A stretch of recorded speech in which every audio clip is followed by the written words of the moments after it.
Hi guys.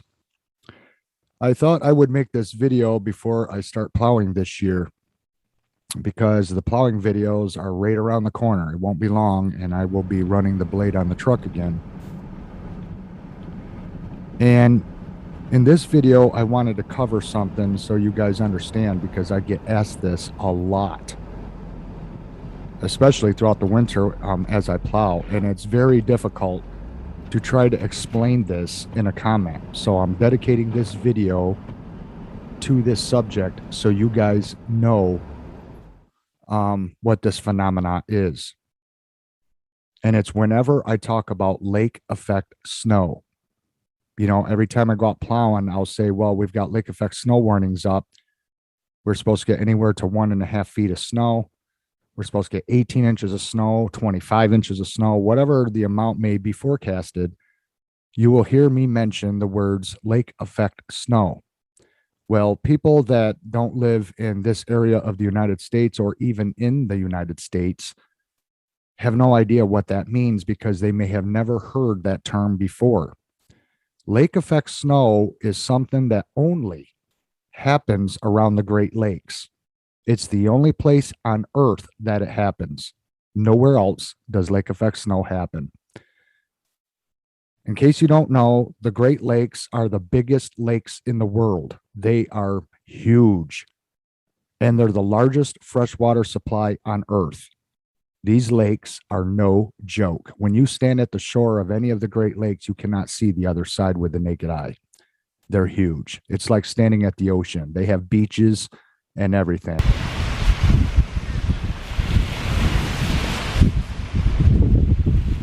One of the Great Lakes.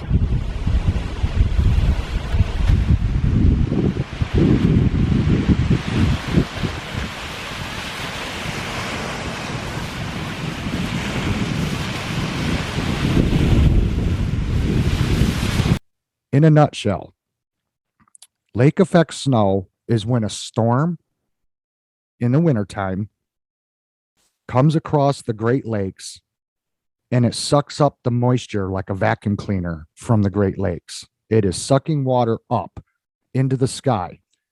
And then these clouds hold this water and they get very moisture laden until they become so moisture laden they can't hold their moisture anymore. And then when those clouds pass over dry land in the wintertime, it will dump its precipitation as snow. So the water that it accumulated from the lakes will dump it on land as snow. Now the air is freezing cold in the wintertime, but the water temperature of the lakes stay warm for quite some time. Sometimes it can last half of the winter.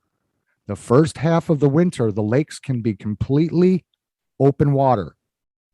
And then the second half of the winter, the lakes freeze over. Once the lakes freeze over and have an ice shelf covering the lakes, lake effect snow can no longer happen. Water cannot be sucked up into the sky because the ice is creating like a lid, a barrier. So we only get lake effect snow in the first half of the winter. And then once the lakes freeze, the lake effect snow stops. It will still snow. It just won't be lake snow. That's what it's called around here, is lake snow. And there's a few other phenomena that happen around here that I'll explain, like snow bands, what they call the snow belt. We have different towns throughout our county that are known as the snow belt regions. And I will explain what that means. So we have had some winters where the lakes never fully froze over on a mild winter. When you have a winter like that, you can have lake effect snow all winter long until spring. And it can even hit in the spring because the lakes never froze. Freezing the lakes over is the only thing that stops it. So as storms track with the jet stream from west to east over the Great Lakes in the Northeast region, that is what brings lake effect snow. Now, how far inland can lake effect snow go and who is affected? I will show you in this illustration right here that lake effect snow only goes so far inland. And this is the area where it gets dumped on.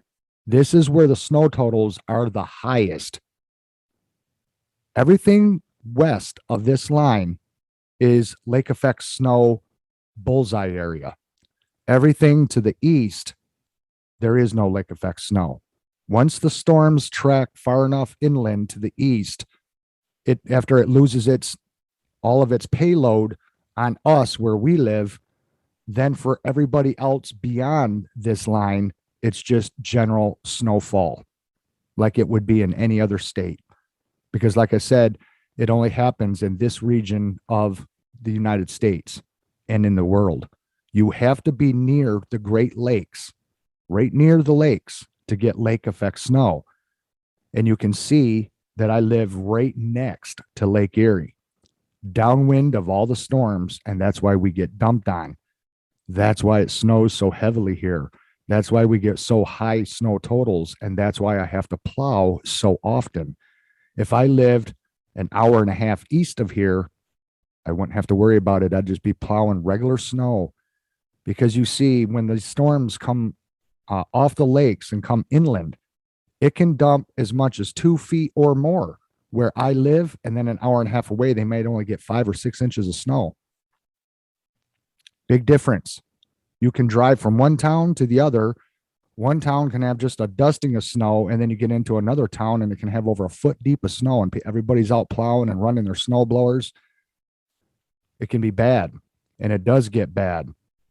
And if you're somebody that has never been in lake effect snow, you've only been in states where they get snow, light snow, like Arkansas, Oklahoma, Texas, maybe even parts of the Midwest where it's just general snowfall. And you say, boy, winter's great. It's pretty. I like this. Come where I am. Come where I live and go through lake effect snowstorms and blizzards and see how much you like winter. You have not seen anything until you are in the lake effect snow regions that get feet of snow, high winds, zero visibility, whiteout conditions, vehicles everywhere in ditches, people digging out, people stuck, roads closed. You would hate winter and gladly go back to your state where you live if you ever came here and spent a winter with me. I will show you what real snow is. Lots of people don't know what real snowstorms look like. You would have to live at the base of the Rocky Mountains and some of the western states along the mountain ranges, or you would have to live around the Great Lakes to truly appreciate what true winter is like. It is no joke. Deep, deep snow. And that's why sometimes I plow nonstop all day, all night, right up until 10:30 at night. And then I call it quits until the following morning. But it keeps me busy. So that's it, you guys. It's just when these storm systems come across the Great Lakes, pick up that open water moisture and then bring it inland and dump it in the form of snow, because you got to remember the lakes are still warm. It takes a long, long time for those gigantic lakes to get cold enough to freeze over. It takes a long time. And until they do freeze over, the storms are picking up the moisture. The air is freezing cold. It's wintertime. It brings it overland, and then boom, dumps its payload on you. And let me tell you what, it dumps like you would not believe. The emergency broadcast system will go off and give lake effect snow warnings. It'll give the snow totals, and then they'll tell us how many totals we're going to get. And it differs from region to region. Now, snow bands. What are snow bands? This is when the winds, narrow bands of winds, parallel to one another, come blowing off the lake. This can stream lake effect snow in a narrow band. Everything north of the band won't get the snow, and everything south of the band won't get the snow. The skinny band will just track like a conveyor belt, dumping snow over a skinny strip of real estate, just dumping snow on those people that live under it. That is what is called the snow belt region, because every year those winds track over those same geographical locations because of how the lay of the land is. And so those are called the snow belt regions. Where I live, it's Cassadaga, New York, Silver Creek, New York, Dunkirk, New York, Fredonia, New York. Places like that are snowbelt regions. And it can even be down here where I live, like Mayville's only just 15 minutes to my north. That is a snowbelt region because of the Chautauqua Ridge. You see, the lake is at one elevation, but we're up high on a peak elevation. So it takes all that water out of the lake. And then when it comes over our high geographical location, it just dumps it in crazy, ridiculous amounts of snow where it could be past your knees or even up to your hips. So, yeah, it's serious snow around here. So, that is the difference between a guy that runs a plow truck in Kansas to someone like me that runs a plow truck right on the shoreline of one of the Great Lakes in a lake effect snow region. I'm pushing way more snow than the guy in Kansas is, way more. So it's not the same thing. Pushing snow isn't the same everywhere where it snows. You got different types of snow, different types of winters. It's not all the same. There's all kinds of things that affect different regions where it snows. Just like the mountains have an effect on the snowstorms out west, like the lakes have an effect on our snowstorms here in the Northeast. It's different. It's not the same. So that's what it is. So when you guys hear me talk about the snow belt, if I say it looks like the snow belt is going to get, 12 inches more than we are, that's what I'm talking about, is an area just to my north that's going to be underneath that conveyor belt of that weather system that just is tracking right over top of them, and it's just dumping and dumping and dumping for hours. They could get 3 times as much snow than we do, and vice versa. And then sometimes it's our turn, and then we get the big deep snow and they don't. It just depends on where the winds are tracking as it's coming off the lake.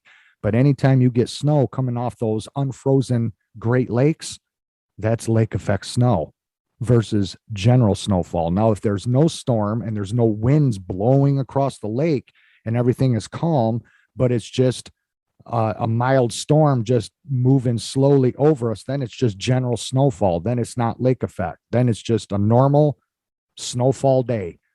But when the big storms come in the jet stream across the lakes and pick up all that water, it can then cause blizzards. Zero visibility where you can't see beyond the hood of your own car. Whiteout conditions. It's like driving blind, where you literally have to feel the road through the steering wheel to know where the road is. And you'll know when you start to get off the road. I mean, people that live here, they know what I'm talking about. They know that feeling. They know that experience. They know exactly what I'm talking about. You have a feel for it. I've gone through 50 winters here in Western New York, lived here all my life. I'm very used to it. Driving in it, plowing it, hiking in it, whatever. That's why I have to deal with so much snow and why the snowbanks on here get so damn high. So I hope that clears it up, you guys. That's lake effect snow, or LES for short, less. Lake effect snow, but it always brings you more. I'll leave you guys a link down below. It's an 8-minute video, and all it is a camera set up on Lake Superior, one of the Great Lakes. I advise you watch this because this will give you a damn good idea of how violent our Great Lakes get in the winter time. You will not believe when you watch this video how violent this lake is. All the Great Lakes get like this. It looks like an ocean during a hurricane. Our lakes are huge. And if you ever stood at one, you would be in awe. Thanks for watching, guys, and we'll see you again in the next one. Bye-bye.